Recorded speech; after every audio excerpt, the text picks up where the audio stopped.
So you're all familiar with spectral lines, right? Those are the patterns of light that come from different elements when either if you burn them or if you put them in a gas tube and you pass electricity through them. You've seen them in chemistry class. You're generally familiar with the idea of spectroscopy, right? Well, we first learned about spectral lines in the 1600s, and in the 1800s we started using them to categorize elements and realizing that each one had this unique fingerprint. Towards the end of the 1800s, we even found out that these frequencies of light form patterns. In hydrogen, a man named Johann Balmer found that there was a pattern in the spectral lines that you could get, that the frequencies of light would actually form a pattern of a number divided by an integer squared. So it's just one number divided by 1 squared, and then the next frequency was divided by 2 squared, and the next by 3 squared, and 4 squared, and so forth. And other patterns were found too. And nobody knew why these patterns were there or why they existed, and classical physics couldn't explain it. Fast forward to 1913 and Niels Bohr. You all know the Bohr model of the atom. It looks like this. Even Bohr knew it wasn't correct, but it was at least better than what it used to be. The model of the atom prior to that was the plum pudding model, followed by Rutherford's model, where we have a nucleus and then electrons doing something. Bohr made a connection between the spectral lines that people had discovered and the energy of the electron when it's moving or existing around a nucleus.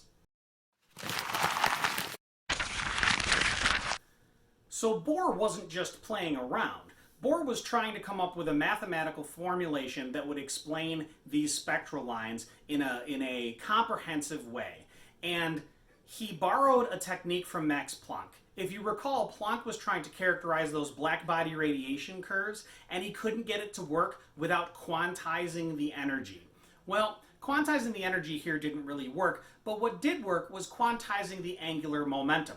And the reason that Bohr knew that it worked is because he tried it, and the math all fell into place. He had absolutely no idea why it worked, but he knew that it did because he could predict everything from a very, very base function. We know why it works. This is Brus Hypothesis. Let's back up a second. You know a standing wave. Take a slinky, start to shake it. The slinky's going to shake, and you're going to get yourself a half a wavelength as your first standing wave. If you shake it faster, you can get 2 half wavelengths, and then 3, and then 4, and then 5, etc., right? So shaking a slinky, you have to shake it at the right frequency in order for it to actually create a standing wave.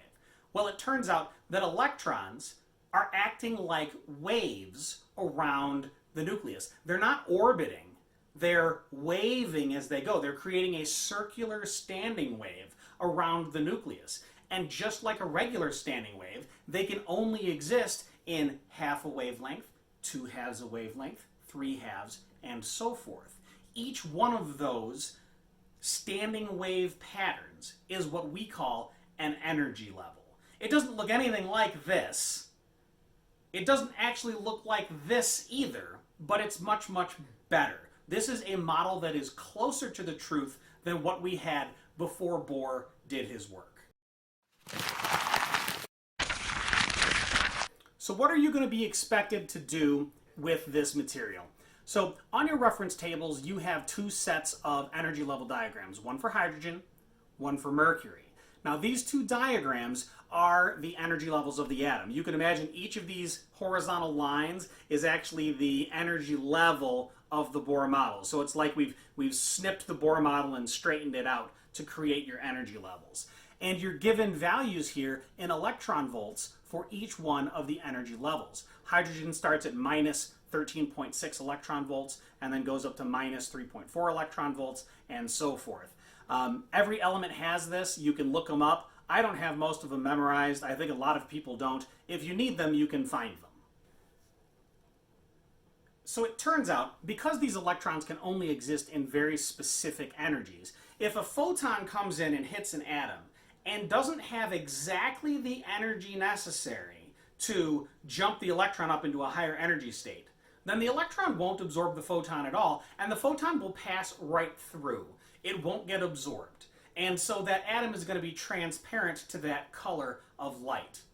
If it does have the exact energy and it comes in and hits, then the photon will get absorbed, it'll be gone, and then the electron will pop up to that higher energy level. Remember, photons are quantized. It's either going to get totally absorbed or not absorbed at all. There's no partial absorption there, all right?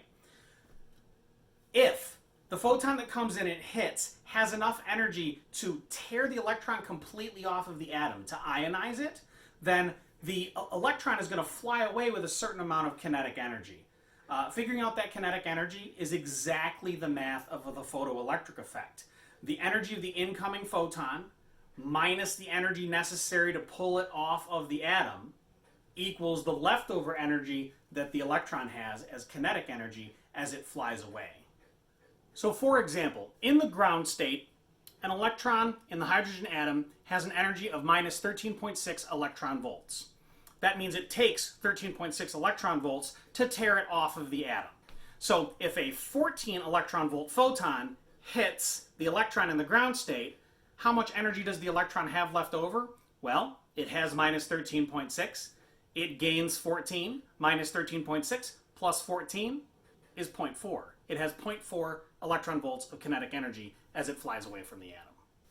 So if you have a hydrogen atom in the ground state and say a 10 electron volt photon hits it, what's going to happen? The math here is really easy. Consult the chart.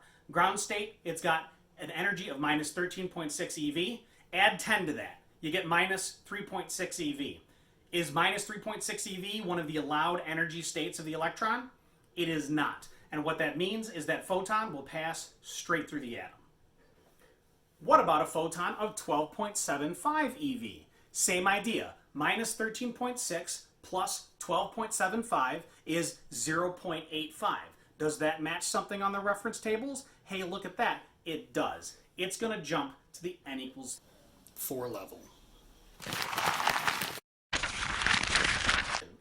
How many different colors of light could an electron in the third energy level, the n equals 3 level in hydrogen, create?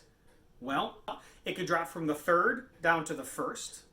It can drop from the third to the second and then to the first. It can create 3 different colors of light. It's more complicated if it's in the n equals 4 level. In the fourth level, you can drop from 4 all the way to 1. Or you could drop from 4 to 3 and then all the way to the 1. Or you could drop from 4 to 3 to 2 to 1. Or you could drop from 4 to 2 to 1. There are 6 different colors that can come off in the fourth level. The fifth level, sixth level, seventh level, it gets out of hand really, really fast that way. But figuring out how many colors you can get from the first couple of levels, you should be able to do that.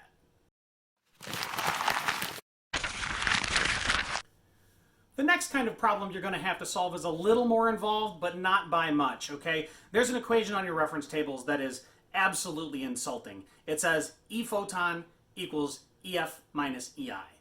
So the energy of the photon equals the change in the energy levels. It's can you subtract? If you can subtract, you're good. All right, so here's the deal. Let's do an example problem and say what color of light is going to come off of a hydrogen atom if an electron drops from the n equals 3 level to the n equals 2 level. I could ask this in reverse and say what color of light had to have hit if it jumps it from the 2 to the 3. But whatever, we're going to say from the 3 to the 2, hydrogen's going to emit a photon. What is the color of that photon? Step 1 is to subtract negative 1.51 minus negative 3.40 is 1.89 electron volts. 2. Convert to joules. The conversion factor for electron volts to joules is on your reference tables. Just multiply. 1.89 electron volts times 1.60 times 10 to the minus 19 joules per electron volt equals 3.028 times 10 to the minus 19 joules. Next, Max Planck comes into play. E equals hf, which means that F equals E divided by h. Take the energy you just found and divide by Planck's constant. We end up with 4.567 times 10 to the 14 hertz. The final step is to just look on your reference tables at the electromagnetic spectrum and say, hey, where is 4.567 times 10 to the 14 hertz? It's right in the middle of the red section. Now look at the spectral lines for hydrogen. You have that nice, beautiful red line. So there you have it. Particles can act like waves, waves can act like particles, energy comes in chunky little bits we call quanta, and that is how modern physics broke open the doors into an entirely new realm of really cool stuff.